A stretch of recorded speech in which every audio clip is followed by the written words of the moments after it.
Welcome, everyone, to the Meaningful Hearts podcast, where we discuss the everyday questions that make us or break us if we let them. With your hosts, Drew and Daniela. Take our hands and let's walk this journey together.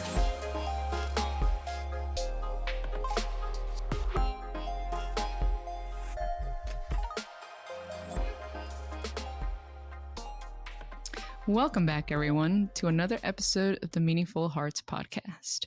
During our last episode, Drew and I talked about the foundations of how we've built our relationship. So we thought it would be a good idea to share some thoughts on the things that hinder the relationship, not technically, but what ultimately destroys a relationship. So just fair warning, I'm going to do a lot of talking at first because I'm going to be sharing some of the things that I've learned.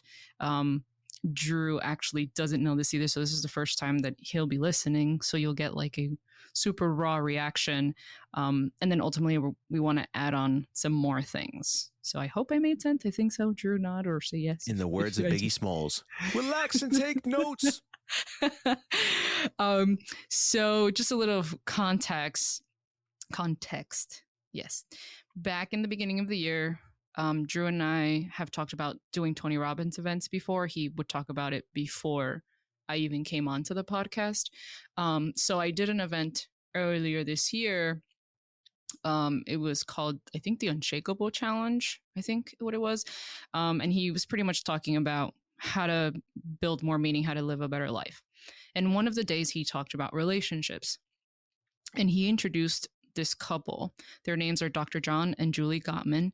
They are founders of the Gottman Institute, and he spoke really highly of them. And I did some research on them myself, and they're pretty much relationship experts. They did a lot of studies. They're both psychologists. They did a lot of studies on couples and the things that go wrong. And they've done some pretty phenomenal things. Like I said, they did the Gottman Institute. Anybody can search it online in case they're curious. But I learned about them through Tony Robbins. And then maybe like a month and a half ago, where I was studying for an exam that I had to take, I actually came across them again in my studies. And the things that they talk about, the things that affect relationships and ultimately ruin relationships, I thought was really good.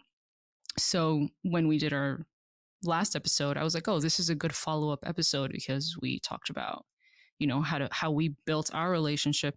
So what better way to segue into what are some of the things that could potentially ruin our relationship?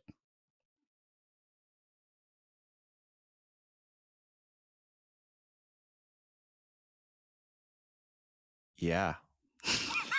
I just wanted to make sure Drew was on board. That's all. Yeah, I'm definitely on board. Cool. I'm eagerly waiting to write. Yeah, you got to take some notes here. Okay. Yeah. So Doctors Gottman, they called these, I guess, like things of turmoil, they refer to them as the 4 horsemen of the apocalypse. So for anybody who is curious, the 4 horsemen of the apocalypse pretty much signify, I think, Drew, you said. I'll give you the exact terminology. How yes, about that? That would be wonderful. It's a metaphor depicting the end of times in the New Testament. They describe conquest, war, hunger, and death. We use this metaphor to describe communication styles that, according to our research, can predict the end of wow. That's where the metaphor comes from, the end of a relationship. Would you look at that? So these are the 4 in their work, in their research, because they studied a lot of couples and they got so good at the research that they did that they were actually able to predict really well how long a couple was able to, or how long it would take for a couple to get divorced just by studying them. So they've done a lot of phenomenal work. So I really believe in the things that they were saying, and I think that they're very applicable.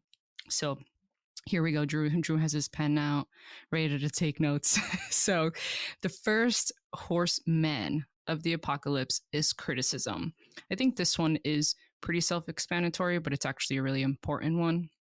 um, it's important, they emphasize that criticism is actually different than saying what you are feeling. It's different than a complaint. It is saying, you did this to me. And oftentimes that's what starts to happen between couples when they don't see eye to eye on things, or something that one of the partners does upsets the other one. And it becomes, you did this to me, there's blame involved. Versus what a complaint might be is, man, I'm frustrated because I feel like I'm not getting through to you, and that's my responsibility. It's very different. And that's the first thing that they really talk about. They say that, this is, as Tony Robbins was talking, he also made a good point. He also highlighted that in relationships, when there's something painful that happens, and really just in general as human beings, we tend to do one of two things. We either avoid or ignore whatever's causing us pain, or we tend to place blame. We blame events, other people, and sometimes even ourselves. And, if we're blaming others, or if we're blaming ourselves, more often in a relationship, we tend to blame our partner. And this is where the first, like I said, the first kind of downfall really starts to happen, when couples starts to criticize each other. Now, Drew, I have a question. Do you want me to go through all of them, or do you want to kind of share your thoughts on what the first one is and kind of go through it that way? We could do one by one. Okay. I mean, so what are your thoughts on criticism? It's a tough one. I think that a lot of the times, if I'm getting this correctly, couples, especially one partner or the other, holds like, they make a tally of how many times the other person did something towards them. And instead of, I guess, addressing it immediately, they kind of hold little bits of resentment here or there until it builds up, like almost like a volcano. It erupts eventually. And it's like, yeah, it's blame. You make me feel this way. Well, nobody makes you feel anyway. It's you deciding to feel a certain way towards something, correct? Yeah, I said that last episode. That's literally my exact words. Well, it's so funny. I mean, we're attaching things up. Yeah. I mean, I'm learning from you. You're learning from me. So I think that is a big one. I'd say resentment is like the key to why most relationships fail. Just right off the bat, that one alone could end everything. Yeah. I mean, I've seen a lot of interactions where and it goes back and forth. It's like, okay, we're going to play the resentment game. Okay, well, you did this, this, and this. Now, and it's almost like a gaslight in return, as opposed to, them just sitting down saying, hey, we're not here to throw, pies in each other's face. We're kind of here to come to a resolution. But most of the time it's like a court case, and you're like, you're each other's lawyers and you're defending each other, and it gets out of hand. But resentment is a really ugly one in any relationship. And I think that really people, I guess, live in their heads about it, as opposed to having conversations as it occurs. Yeah, I think that honestly, in you saying that, resentment and criticism can kind of go hand in hand, because it's when people start to feel criticized that they start to resent. And it kind of goes back to what we talked about in our last episode, how communication is so important, because if you do something that bothers me, I think it's okay that I can express that it bothers me, but it's how I express it. Like if you and I are having a conversation, right? Or when we've been with your family, right? This is a good example. There are times where like I like briefly go on my phone, and then you look at me and say, hey babe, like, would you mind please getting off your phone? I feel like that's a little bit rude, versus coming to me and saying, you shouldn't be doing, like, why are you ignoring us? It's very different. The message is still the same, but it's how it's delivered. And when people, like I said, start to feel criticized, like, you do this, or I don't know, couples that live together, the common thing is like, he used to take out the trash and now he doesn't do that anymore. And then like that resentment, that criticism really starts to build and going hand in hand. So I think that's actually a really good one to add, because out of criticism does come resentment. So thanks for adding that. Thank you. I think also sometimes somebody does something like, for instance, if she pulled out her phone and started looking at it, everybody looks at their phones. It's habitual. So if she did it, it's not like, oh, I'm so bored right now, I'm going to look at my phone. Sometimes it's just like, oh, let me look at my phone real quick. And you kind of get lost in it. I've done the same thing with her family. So it's like accountable on both sides. We hold each other accountable. Hey, I didn't realize you were doing that, but hey, let me just remind you, as opposed to be like, oh, how dare you? Like, none of us are perfect. And I think we forget that. So we attack with extreme like extreme prejudice, almost like in a sense, like, oh, how dare you do that? Like as if I'm so self-righteous myself and I don't make mistakes. You gotta keep in Right. mind, we all make mistakes. Just first of all, think, right? We talked about that before. Think, cool down for a moment, realize what's going on, and just say, hey, plus you don't want to raise your voice and make a scene. That's also very horrible. You don't want to make your partner feel like, like a child. You're not scolding a child. Yeah, or even if there's something that your partner is doing, or like when like you're bothered if I'm on my phone or whatever the case may be, those are things that are between you and I, not involving the people around you. I'm actually remembering Drew and I went to a concert back in November of last year. Oh boy. Yeah, and I remember us seeing the couple in front of us, like people can tell based on body language, because that's what we do when we're upset. A lot of us have a hard time, keeping a poker face, and understandably so. It's hard sometimes to hide when you're upset. So if something is bothering you, like in a I guess like in a concert, like you're not really thinking about other people watching you, but like in a family setting, if Drew and I are having a disagreement on something, when we're in front of family, like we're a united front. Like if there's things that we're experiencing, sometimes it's better, if not most times, to say, hey, we're going to put this on the shelf for right now because this is between us and we kind of need to. It's not avoiding or never talking about the issue. It's just putting a pause on it. And I remember seeing that couple like the whole time. Like it was just like a weird interaction, and they were directly in front of us. It's not like we were being creeps, okay? Like, yeah. First of all, we're two observant nerds. We're observant nerds. That's what we do. We observe people. We ask questions like, "Why is this and why is that?" And it was a loud, awesome concert. A lot to hear, beautiful visuals, everything. But I could tell you that was the loudest argument without words that I've seen. Yeah. It was so blatantly obvious that whether they had a fight on the way there was a disagreement, the body language, everything. It was insane. I wish we could have interviewed them afterwards and said, hey, not to pry on your life and all, but what happened? You guys were fighting. Yeah. Weren't you fighting? Yeah. She looked like she was more resentful towards him, towards something that it was like, almost like her body language was like, you know what? You always do this. And honestly, I just want to enjoy the concert and not look at you right now. It was like that. And he was like, listen, she's giving me shit again. I'm just going to enjoy the concert. Whatever, And I think they even left early. They were like, I think they left early too, because they kind of like just disappeared. So I think he walked out first. I don't know if you remember that, but I think he had walked out maybe like a few moments before, and she stayed there. Yeah, we're definitely creeps, but it's okay. I mean, like I said, they were right in front of us, so yeah, it was. We'll move on, but just a little side note. That's we have real world examples of the stuff that we talk about. Yeah, and so, actually, while you were talking, there were a couple of things that you honed in on that are actually part of the second horseman. I think it's second horseman in this sentence. Yeah, he's a horseman of the horsemen. 2 out of the 4. Yeah. So the second one is contempt. And actually what the doctors Gottman found was that contempt was actually the number 1 factor in divorce.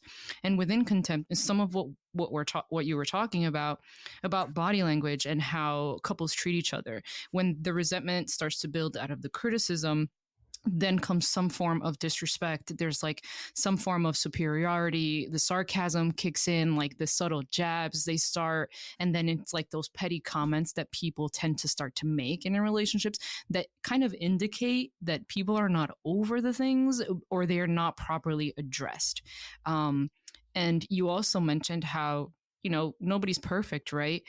And I think it's because, at least from what I understood about their research, and I also like just my understanding, because when we first meet people, we get into a relationship, we only see the good things. We're like, wow, this person is so amazing, et cetera, and so forth and so forth. But when things start to happen, like disagreement or the criticism or some type of small comment, what tends to happen is we hold it against our partners for no longer being perfect. And that's part of what plays into the way that we respond in being contempt, right? We start to like the way that we use body language, the way that we treat each other, the way that we speak to each other, not you and I, Drew, and just people in general. Those Yeah. are the things that start to happen. It certainly has happened in the past for me, where too. I knew that the resentment was building, and I would say things like, I would say mean things, mean, petty things that wouldn't solve the issue, but because I was more caught up in like how I was feeling, and I wanted the person to know, hey, this is how I'm feeling, but not in a healthy way. And it was just unhealthy patterns. So that's number 2. Is there anything that you want to add, even though you kind of like started and I kind of like led into it, you kind of like foreshadowed? Yeah, it's kind of like how they go hand in hand seamlessly. I think that passive aggressiveness that's a big one. Is usually it. It's the underhanded comment to kind of like throw jabs at somebody. And it's from a past interaction, past conversation. I've talked to my friends about their relationships and some of the things that went wrong. And a classic example, not naming names, but it was like that a lot of the times. It was like, we had this conversation, not me, my friend and his significant other at the time. We had this conversation. I thought we were moving forward and I'm making my efforts. And then for some reason, almost like a sore loser in a game, I just can't get over that loss. And I'm going to throw it back in your face, even though I agreed not to. Or at moments, I'll just be mad with you for no particular reason because I'm still harboring feelings for that past action. And that is completely, completely bad. It's toxic. Yeah. Some people don't even know that they do that too. Some people don't even know that they're triggered until they're triggered. It creates jealousy. It creates all types of, I hate when you laugh. It's like everything now. It's like when you walk in the room, I just want to punch you in the face. And it's like, instead of just saying, I'm not over it yet, just at least agree to say, hey, I'm not over it yet. I'm still struggling with it, instead of putting it on the shelf to only pick it back up later on and stew in it longer. That needs to be resolved. There's no way around that. It needs to be resolved. It does, because it'll eat away at your relationship. Hence the second horseman. Yeah. Yeah, I would say that that's definitely fitting. Is there anything else you want to add before I move on to the third one? No, we'll stay on track, because we kind of did a compounded like a 2 horsemen for the price of 1 on the original thing. So now Okay. let's move forward.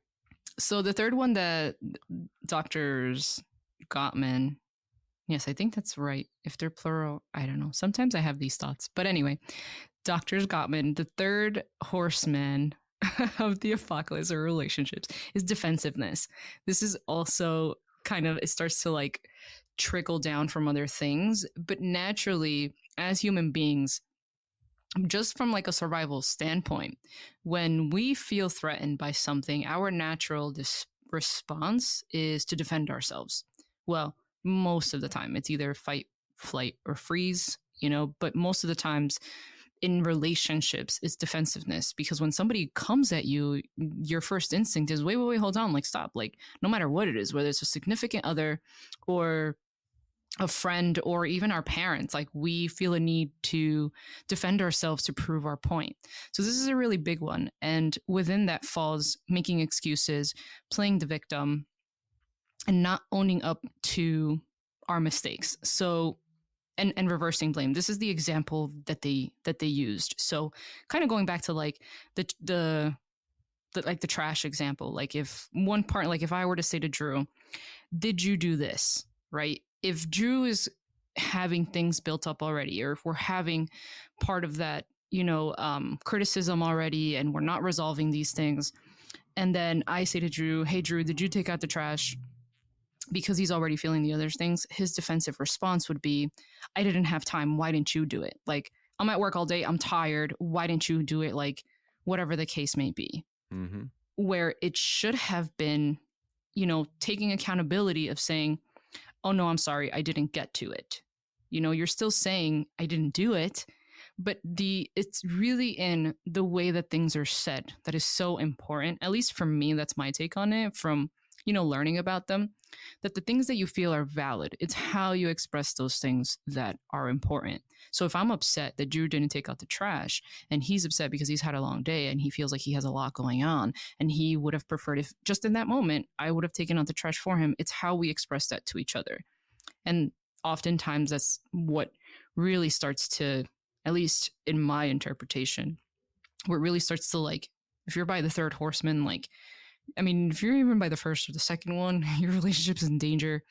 But when it's constantly being defensiveness, you're not even hearing each other out at that point. You're just trying to prove like your own point. So that's also a really big one. Yes. I think that at that point, you're already not accepting of the person that you hold dearest to you. That person is now like almost like an enemy in a sense. I mean, even at work, if there's somebody that you don't like at work and you're doing all the work and they're not, you're already building that resentment, right? So when they ask you for something, you're like, this person really? You're like, this person has the gall to ask me to do something? And it's probably just in the politest, nicest way, but you already have that built up resentment and you're already on that. Or if they just ask if you did this already, and not because they just don't want to redo it themselves. They just want to make sure it's done so they can move forward. But you're not thinking about that. You're thinking about, wow, this person's questioning me. Are they my manager? Who do they think they are? Now, if that's going on at home, you're already at war with your significant other. You're at war with your partner, which means you don't want this to work now. You want to just win. Yeah. You want to just win a fight. And that is completely polar opposite of what a relationship is. You want to get to a resolution together.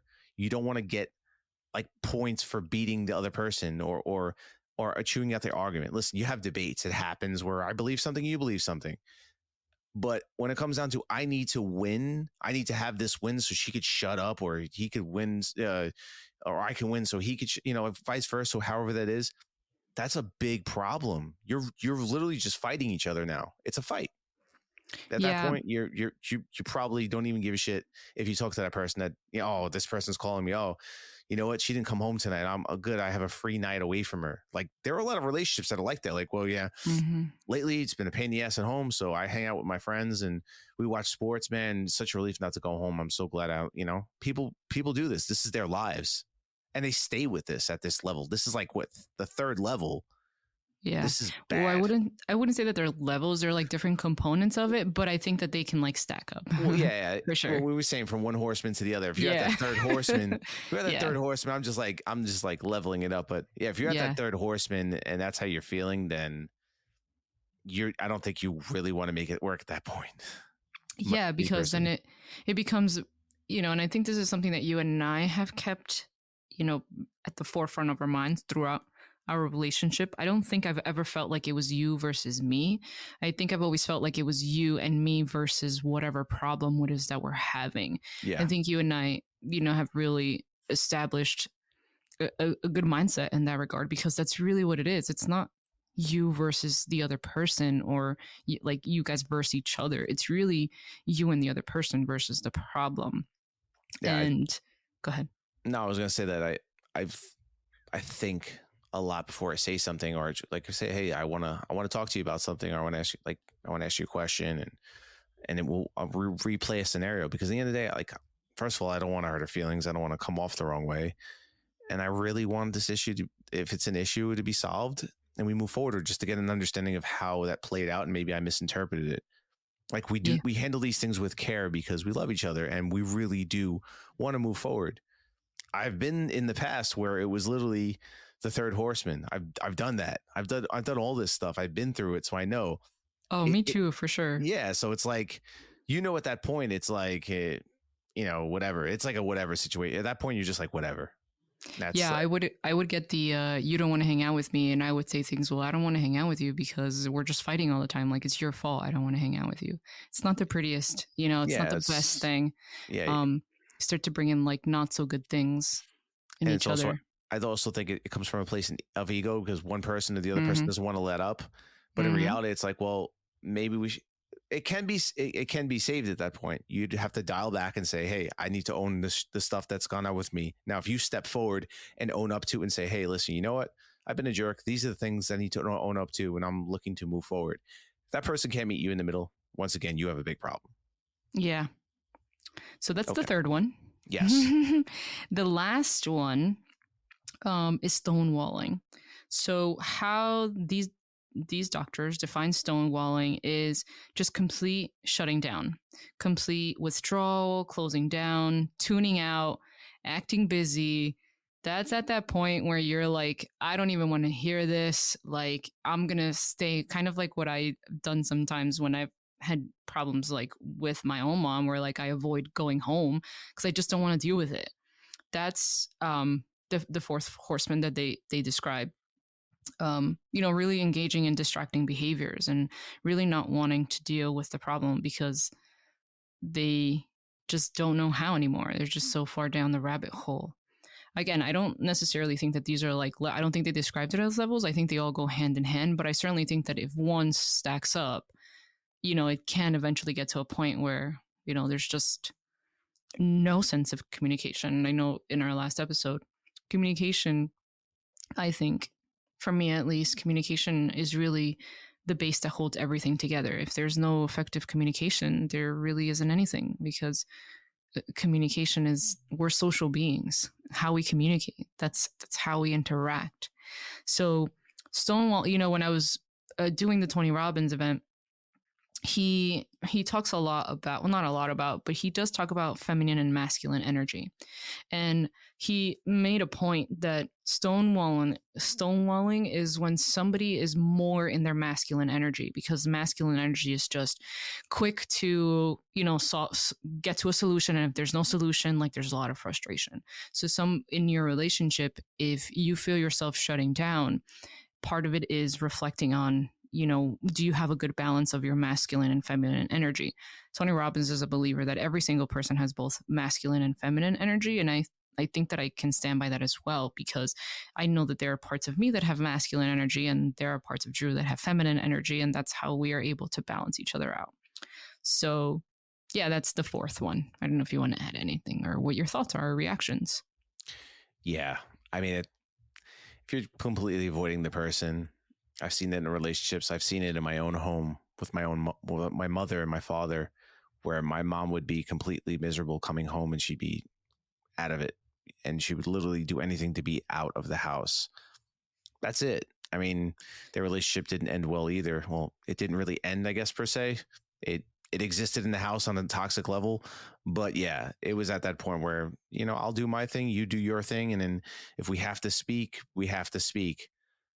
That's pretty much the lifeblood of your relationship. The lifeblood of anything is communication. And once that stops flowing, what do you have? You're cold there. There's nothing. There's no reason to stay around if you're avoiding each other. What's the point? What's the obligation? Yeah, I definitely agree. So these are the four horsemen. I was, as you were sharing, I was trying to think if there's anything more that I can think of just in like the conversation that we're having, and I guess thinking about like my own life and like not just my intimate relationships, like with significant others that I've had, but we also talked about last week how those foundations also serve in friendships. And I think that some of these things can definitely apply to friendships as well. Like, I know there's definitely times in my life where I've avoided being around people just because I didn't agree what they were doing. And anytime that we had a conversation, they were defensive, and it just doesn't work. Like, keeping these things in mind, these four horsemen, I think, like I said, I think they're important for any type of relationship. I definitely was redundant just now, but it's okay. They're indicators. They're indicators. Yeah. If you see presence of them, there's a problem. Just, you need to address it. I would say the fourth horseman, if you're at that level, then none of the other alarms went off. And I can guarantee those alarms did go off. Those horsemen were there. You just, they're sitting in your living room having a beer. The fourth one is just showing up, knocking on your door like, hey, I have a pizza. Well, so, I also, go ahead. Sorry. No, I was say that at that point, it's completely obvious. It's completely obvious that you're either avoiding the end. And I, like I said before, I don't necessarily think that these are like levels, but even like stonewalling could be the first one, right? Because there might be people like that might be the way that somebody copes with things, like just shutting down, going to the other room, like not talking about it, and then like kind of pretending it didn't happen, not by their fault. That's probably a learned behavior. But if you start by stonewalling and then go to defensiveness, or start by stonewalling and then go to criticize your partner, I think all of these go hand in hand Sometimes quite they well. happen all at once. Yeah, You know, there's some people they literally that can. they're used to toxic behavior, so this is how they deal with. They could do this to anyone, and I've seen it. I've dealt with it, where it was like every time there was a problem, I get the whole treatment. Like that's insane to me. So. Yeah, definitely. So these are, like I said before, these are the four horsemen. Our hope is that we have brought some value to you about how to build the relationship and what to look out for. You know, what are some of the things, like some of the self-reflective questions I would ask anybody listening to ask themselves is, you know, have you caught yourself engaging in some of these? You know, do you shut down when there's an argument, when there's a confrontation? Do you get defensive? Do you get defensive with your family? Have you gotten defensive with your friends? You know, is there a part of you that is passive aggressive, and how much? You know, they're difficult questions, but they're also important questions. So our hope is that, again, you know, we've brought some value to you by sharing some of this information, both from our personal experience and from professionals. I mean, Andrew and I are both professionals, but we don't necessarily study relationships in the way that Dr. John and Julie Gottman did. But, you know, we learn from them just like we learn from each other. So we do hope that, again, this added some value. Drew, if there's anything that you want to add before we conclude our episode, I would say for this evening. Check out some of their work, read further if this piques your interest. Like, we're just the reporters on their work and what they're using to address the end of times of your relationship. That's all we're doing. And I hope that you guys have safe, fun relationships, and we want to help build relationships, not end them. They could be saved, some of them, and a lot of people just give up because they just go down the wrong course and they don't know how to get back. Yeah, definitely. We love you all, and we appreciate you for listening.